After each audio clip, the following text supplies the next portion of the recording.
Vamos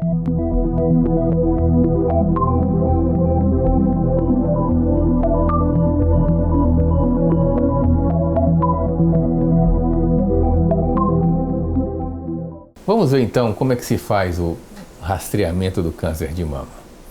Existem basicamente 3 modalidades pelo qual nós podemos rastrear o câncer mamário. Primeiro, o mais simples e o menos eficiente é o autoexame das mamas.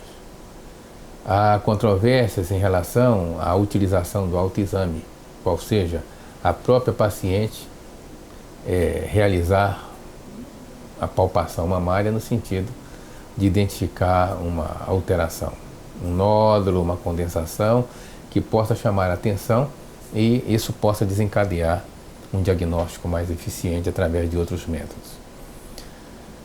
O exame clínico. O exame clínico pode surpreender o câncer mamário, mas o mais eficiente é a mamografia. Mamografia, na maioria das vezes, pode expressar algum sinal indicador do câncer mamário antes que a lesão seja palpável.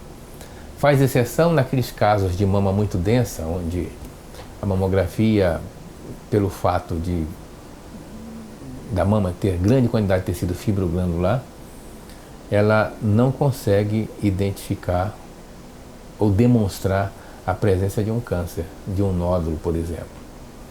Nesses casos, vezes há em que nós conseguimos palpar o nódulo e a mamografia não é capaz de revelar.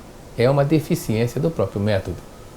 Mas, diante disso, o exame ultrassonográfico deve ser utilizado diante de uma mama densa e, quando houver algum grau de suspeição, pode-se lançar mão da ultrassonografia ou então lançar mão da ressonância magnética. Mas aí já não estamos mais em screening, já estamos numa fase de diagnóstico. Esse rastreio é muito importante quando feito com a mamografia, porque a mamografia é, digamos assim, o método de exame que mais reúne, o que mais apresenta, em termos de relação custo-benefício, os melhores resultados. Portanto, a mamografia, que está hoje disponível em vários centros do Brasil, ela pode ser realizada com uma certa segurança, respeitando os limites da mamografia. É seguramente o método mais adequado para fazer o rastreio. Nós sabemos que entre a formação da primeira célula tumoral até que esse câncer evolua e atinja 1 milímetro de tamanho, decorrem cerca de 6, 7 anos.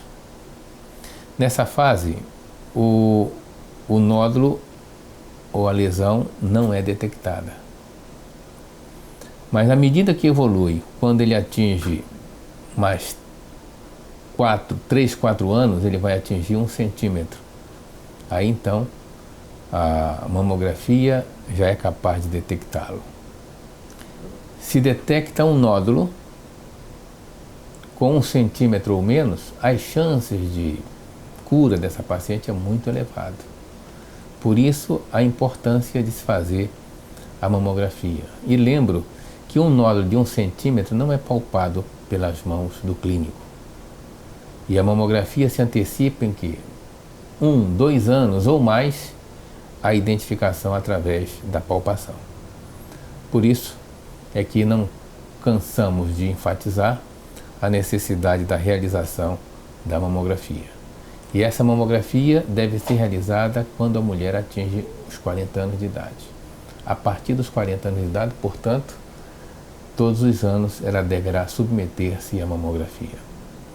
É natural que o rastreio do câncer irá modificar-se em função da história clínica. Se o paciente se apresenta com uma história familiar de câncer, quando diz que a mãe teve câncer de mama aos 42, 43 anos de idade, nós devemos antecipar a realização da primeira mamografia cerca de 8, 10 anos antes da manifestação do câncer de sua mãe. Assim, nesses casos em particular, O screening mamográfico, o rastreio mamográfico, numa paciente com essa história, deverá ser antecipado, com exame clínico, com exame mamográfico e também com ultrassom. Devemos ser mais enérgicos, mais vigorosos na investigação ou no rastreio do câncer de mama em pacientes com esse perfil.